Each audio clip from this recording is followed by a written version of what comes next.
Por um tempo, isso aqui foi sinônimo de vitória, até ficar em silêncio.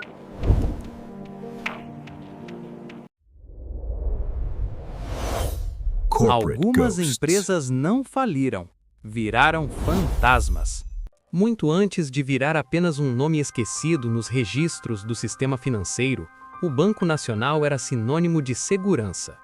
Não de luxo, não de ostentação, mas de algo muito mais valioso para qualquer banco: confiança absoluta. O Brasil das décadas finais do século XX era um país instável. Inflação alta, mudanças constantes de moeda, planos econômicos que surgiam e desapareciam da noite para o dia.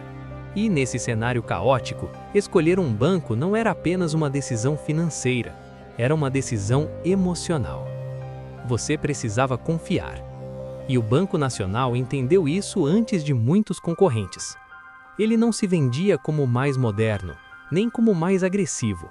Ele se vendia como o mais seguro. O banco que estava ali ontem, que estaria amanhã e que parecia preparado para atravessar qualquer crise. Agências espalhadas pelo país, funcionários bem treinados, campanhas publicitárias sólidas, sem exageros. Tudo passava a mesma mensagem silenciosa: seu dinheiro está seguro aqui. E funcionou. Milhões de brasileiros abriram contas, fizeram financiamentos, guardaram economias. Empresas confiaram seus caixas, famílias confiaram o futuro. O Banco Nacional não precisava gritar seu tamanho, ele simplesmente existia em todos os lugares, nas capitais, no interior, nos centros comerciais, nos bairros. Era um banco que fazia parte da paisagem urbana, e quando algo vira paisagem, deixa de ser questionado. Pouca gente parava para pensar em como o banco crescia, ou quais decisões estavam sendo tomadas nos bastidores, porque não parecia necessário. O sistema funcionava, os extratos chegavam, os caixas eletrônicos operavam, o gerente atendia pelo nome, e isso cria uma ilusão poderosa, a de que tudo está sob controle. O Banco Nacional cresceu exatamente assim, sem barulho, sem escândalos, sem sinais visíveis de risco. Ele atravessou planos econômicos, mudanças de governo, crises cambiais e continuava lá. Isso fez algo perigoso acontecer. As pessoas pararam de enxergar o banco como uma empresa, passaram a enxergá-lo como uma instituição permanente. E instituições permanentes na mente coletiva não quebram. Esse foi o maior triunfo do Banco Nacional e, ao mesmo tempo, o início de sua queda invisível. Porque enquanto a confiança crescia do lado de fora, do lado de dentro, algo completamente diferente começava a se formar. Mas ninguém via, ninguém desconfiava, e talvez nem quisesse desconfiar. Afinal, quando um banco parece sólido demais, questionar vira quase um ato de paranoia. E foi exatamente nesse silêncio confortável que o maior fantasma financeiro do Brasil começou a nascer. O Banco Nacional não nasceu em meio a holofotes, grandes campanhas ou promessas épicas. Ele nasceu onde quase sempre nascem os impérios financeiros, na leitura silenciosa de uma oportunidade. Década de 1960. O Brasil ainda buscava estabilidade econômica. O sistema bancário era fragmentado, regional, pouco integrado. Havia bancos fortes em alguns estados, frágeis em outros, e uma enorme distância entre o dinheiro e quem precisava dele para crescer. Foi nesse cenário que um grupo de empresários e banqueiros mineiros decidiu criar algo diferente. Não apenas mais um banco, mas uma instituição com ambição nacional. O Banco Nacional surgiu em Minas Gerais, longe do eixo Rio-São Paulo que concentrava poder, capital e visibilidade. E isso não foi um erro, foi estratégia. Minas sempre teve uma característica própria: prudência, planejamento, crescimento sem alarde. Os fundadores do banco entenderam algo essencial naquele momento histórico. O Brasil estava se urbanizando, industrializando e consumindo mais, mas o crédito ainda não acompanhava essa transformação. Empresas cresciam rápido demais, famílias começavam a financiar bens, o dinheiro precisava circular com mais velocidade. O Banco Nacional entrou exatamente nesse espaço. Desde o início, sua proposta era clara: ser um banco moderno, eficiente e confiável. Não um banco elitista, não um banco popular demais, mas um banco que conversasse com quem produzia, investia e acreditava no futuro. E ele cresceu. Cresceu abrindo agências em pontos estratégicos. Cresceu financiando empresas médias que não encontravam espaço nos grandes bancos tradicionais. Cresceu construindo uma imagem de solidez, não pela propaganda, mas pela presença. Enquanto outros bancos apostavam em regionalismos, o Nacional apostava em expansão controlada.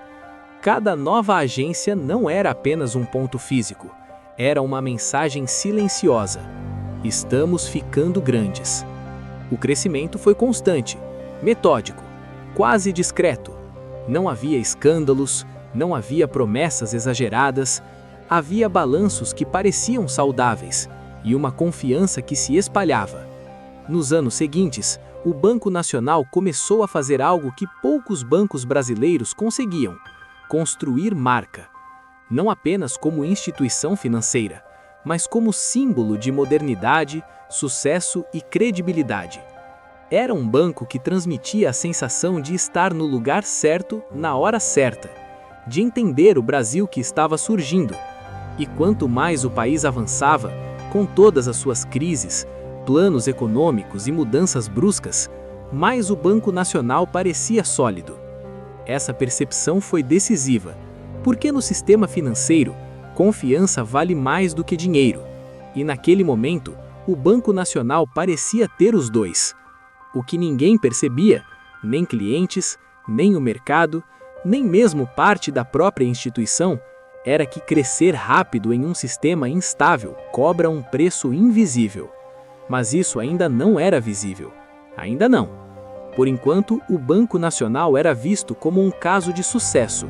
Um banco que saiu de Minas e passou a ocupar espaço no imaginário nacional. E quando um banco chega a esse ponto, ele deixa de ser apenas uma empresa. Ele vira símbolo. E símbolos, quando caem, nunca caem em silêncio. Neste ponto da história, o Banco Nacional já não precisava provar nada. Ele não disputava espaço, ele ocupava espaço. O banco havia ultrapassado a barreira da utilidade financeira e entrado em um território mais perigoso e mais sedutor: o território do status. Não era mais apenas sobre contas, crédito ou agências espalhadas pelo país. Era sobre imagem, presença simbólica e associação com vitória.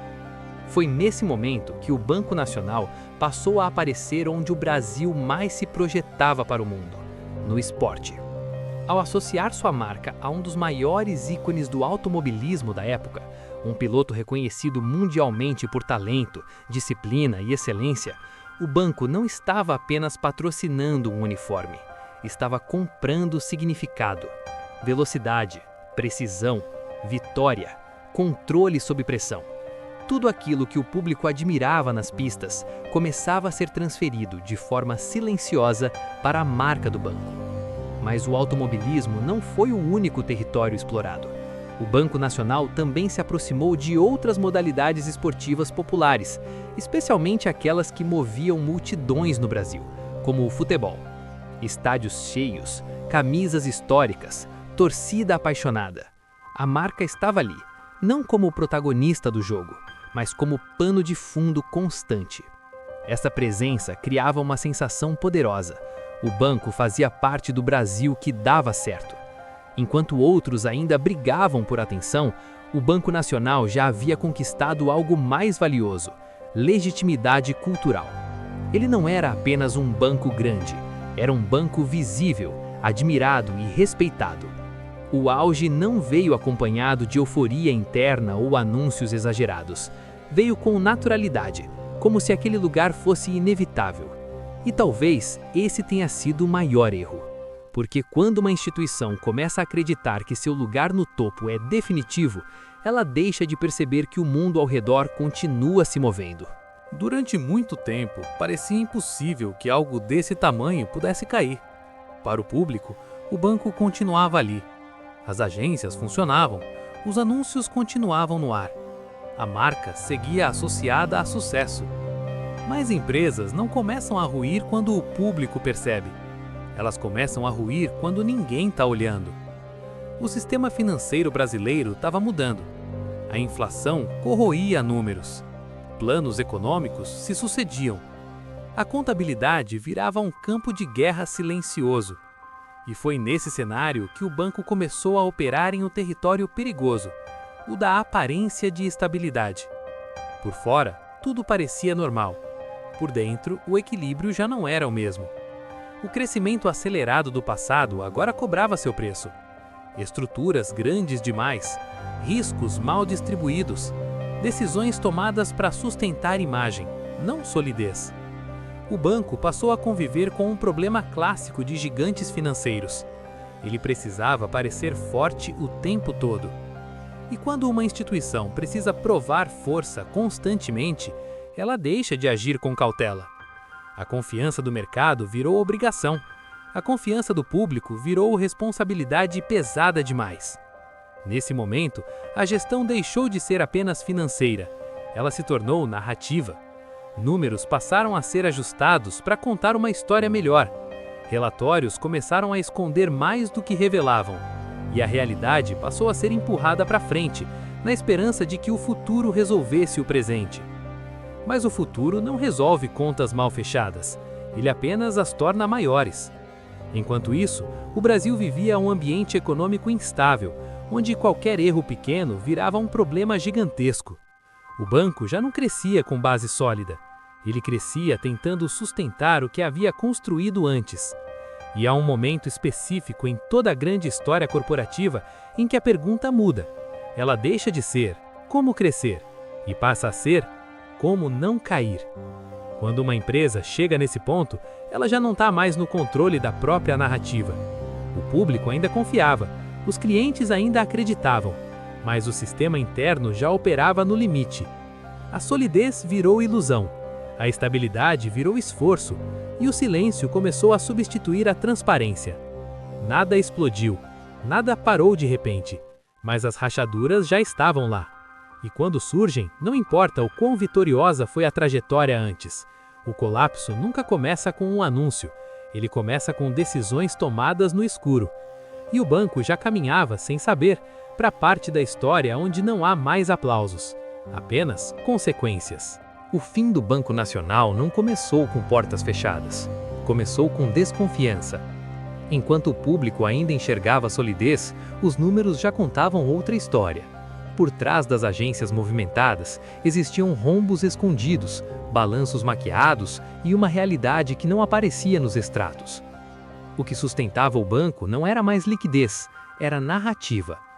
Quando a verdade veio à tona, ela não veio em forma de anúncio, veio em forma de intervenção.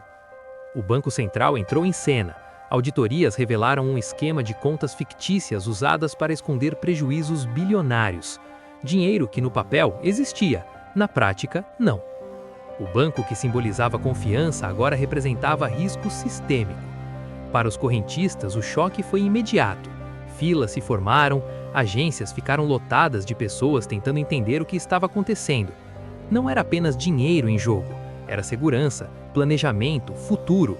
Muitos tinham salários, economias, sonhos inteiros ligados àquela instituição. E de repente, ninguém sabia dizer o que viria depois. Para os funcionários, o impacto foi ainda mais cruel. Gente que vestiu a camisa por décadas, que acreditou no crescimento, que construiu carreira dentro do banco. De um dia para o outro, o símbolo de estabilidade virou incerteza. Departamentos inteiros foram desmontados, agências fechadas, equipes dissolvidas. Não houve despedida, houve desligamento. O banco não faliu de forma cinematográfica. Ele foi desmontado em partes. Suas operações foram vendidas, suas agências incorporadas por outras instituições, sua estrutura absorvida por concorrentes maiores. O nome Banco Nacional foi desaparecendo das fachadas, primeiro discretamente, depois por completo. O que antes era presença constante nas ruas das cidades virou lembrança, e com o tempo virou silêncio. O Banco Nacional não desapareceu apenas como empresa, ele desapareceu como referência. O impacto não foi só financeiro, foi psicológico.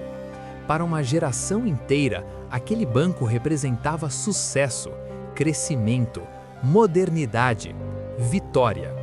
Era o banco que estava nos comerciais, nos esportes, nos grandes eventos, que associava seu nome à ideia de chegar mais longe.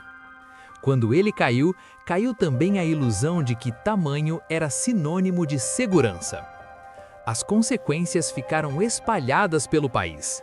Cidades que perderam agências importantes, funcionários que precisaram recomeçar do zero, correntistas que nunca mais confiaram da mesma forma.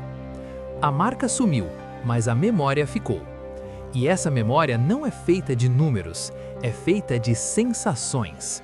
Da fila no caixa, do gerente conhecido pelo nome, do talão de cheques guardado com cuidado, do orgulho de dizer, meu banco é o Nacional.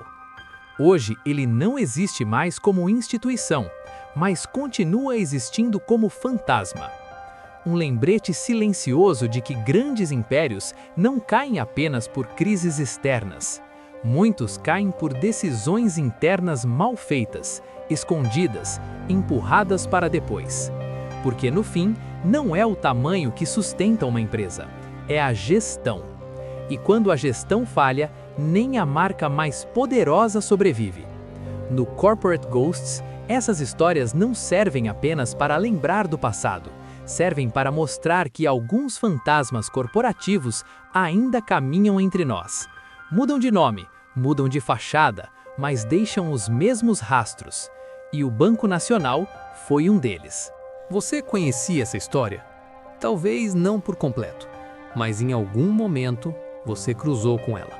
Em uma agência, em um comercial de televisão, em uma lembrança que parecia segura demais para desaparecer. O tempo passa, as empresas mudam de nome, algumas somem sem fazer barulho, mas as marcas que fizeram parte da nossa vida, essas nunca vão embora de verdade. Aqui no Corporate Ghosts, a gente resgata essas histórias antes que elas desapareçam de vez. Se essa memória também fez parte da sua vida, se essa história te trouxe alguma lembrança, deixa um comentário, se inscreve no canal, porque toda semana a gente volta para buscar mais um fantasma corporativo que o tempo tentou apagar. Corporate Ghosts.